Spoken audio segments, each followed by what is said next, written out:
प्रकृति के खेल बड़े निराले होते हैं, जैसे कि ये कड़वा पानी।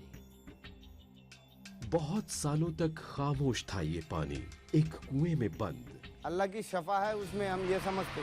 आज लोग इसे करिश्मा मानते हैं। क्या वाकई ये दर्द मिटा सकता है? क्या सच है आखिर इस पानी का?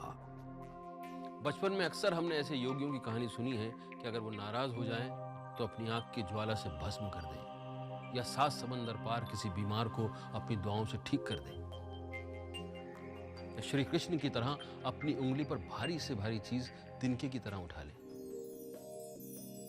आप मान सकते हैं आज के दौर में हजारों मील दूर बैठे बिना किसी संपर्क में आए कोई किसी को ठीक कर दे, या अपने दिमाग की ताकत से हार्ड मेटल के चम्मच या करछी को कोई मोड़ दे।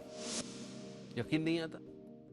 मानो या ना मानो, हमने ऐसा देखा है। जो दिखता है वो होता नहीं, और जो होता है दिखता नहीं। कुदरत के अदृश्य हाथों की तरह हर पल व्यस्त इंसान का दिमाग कौन इस्तेमाल कर सका है अब तक उसकी पूरी ताकत को? क्या वाकई कठिन है इस मन और इसके अवचेतन मन की असीमित शक्ति को हासिल कर पाना? शायद नहीं, लेकिन जो होने वाला है उसे देखकर अवचेतन मन की इस छिपी शक्ति को झुटलाना आसान नहीं। शिव कन्या त्रिवेदी 95 किलो वजन की काया, इन्हें 4 साधारण लोग अपनी 2 उंगलियों के सहारे उठाएंगे।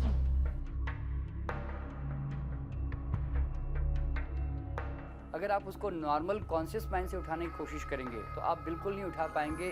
लेकिन अगर आप अपने अचेतन मन को ये फीडिंग करें कि आपके पास वो ताकत है, आप किसी भी भारी से भारी चीज़ को बड़ी आसानी से उठा सकते हैं, आप एक असंभव काम को कर दिखाते हैं।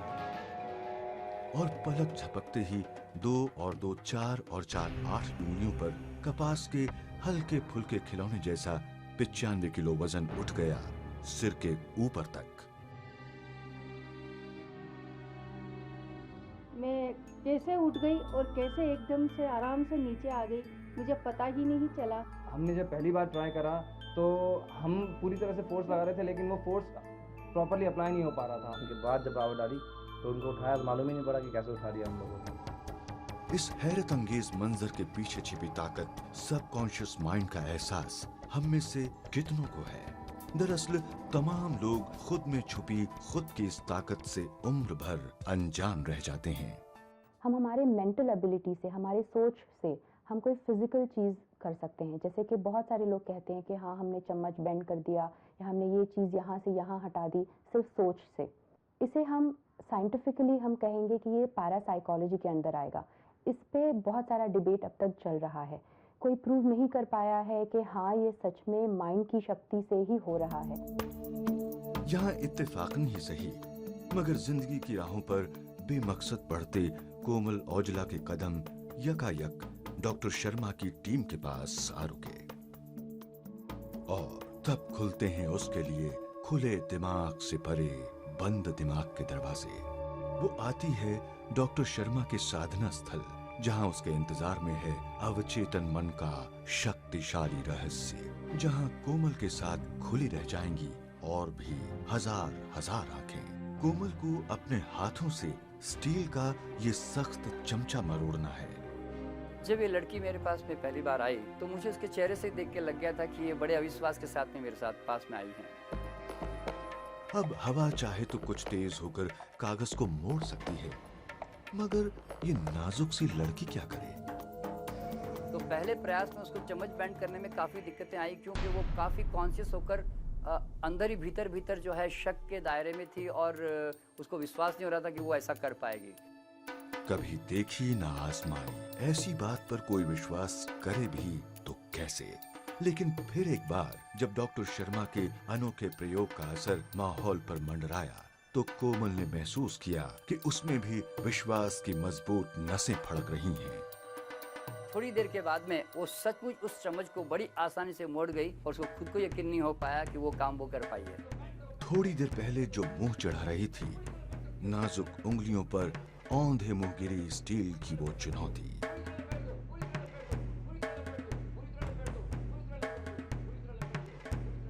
जब मैंने अपना सबकॉन्शियस माइंड एक्टिवेट करा, मैं बहुत शॉक्ड हो गई थी कि मैंने स्पून को बेंड कर लिया है and I was really happy, it was amazing. Doctor Sharma के थोड़े ही सम्मोहन से इनके दिमाग में वो इच्छा शक्ति जाग उठी कि मजबूत स्टील भी रिबन के जैसे घूम घूम गया। ये है हमारे अचेतन मन की अद्भुत शक्तियाँ। तो इस शक्तियों से सिर्फ एक चम्मच बैंड करना या आदमी को उठा देना, ये तो बहुत मामूली सी बातें हैं। हम चाहें तो इससे बहुत कुछ अपने अंदर जीवन में परिवर्तन लेके आ सकते हैं। हमारे दिमाग के 90% भाग पर अवचेतन का साम्राज्य है और चेतन मन को मिला केवल 10% स्थान। इसी चेतन मन के सहारे चलता है हमारा आंखों देखा जीवन, और जो दिखाई नहीं देता उस पर काबू रखता है अवचेतन मन। जिंदगी की दशा दिशा तय कर सकता है हमारा ये सबकॉन्शियस माइंड, और इसी अवचेतन मन से एक अटल निर्णय की दिशा मिली प्रदीप साहनी को। तकरीबन 15 साल से सिगरेट स्मोक करता था। एक दिन में कम से कम 10 से लेकर 20 सिगरेट रोज की पी लेता था। एक ही बार में मैंने अपने सबकॉन्शियस माइंड में ऐसी फीडिंग करी कि नेक्स्ट डे से ही आज तक मेरे अंदर कभी वो दोबारा आदत की उम्मीद दोबारा नहीं बंधी कि मैं दोबारा से सिगरेट स्मोक करूं।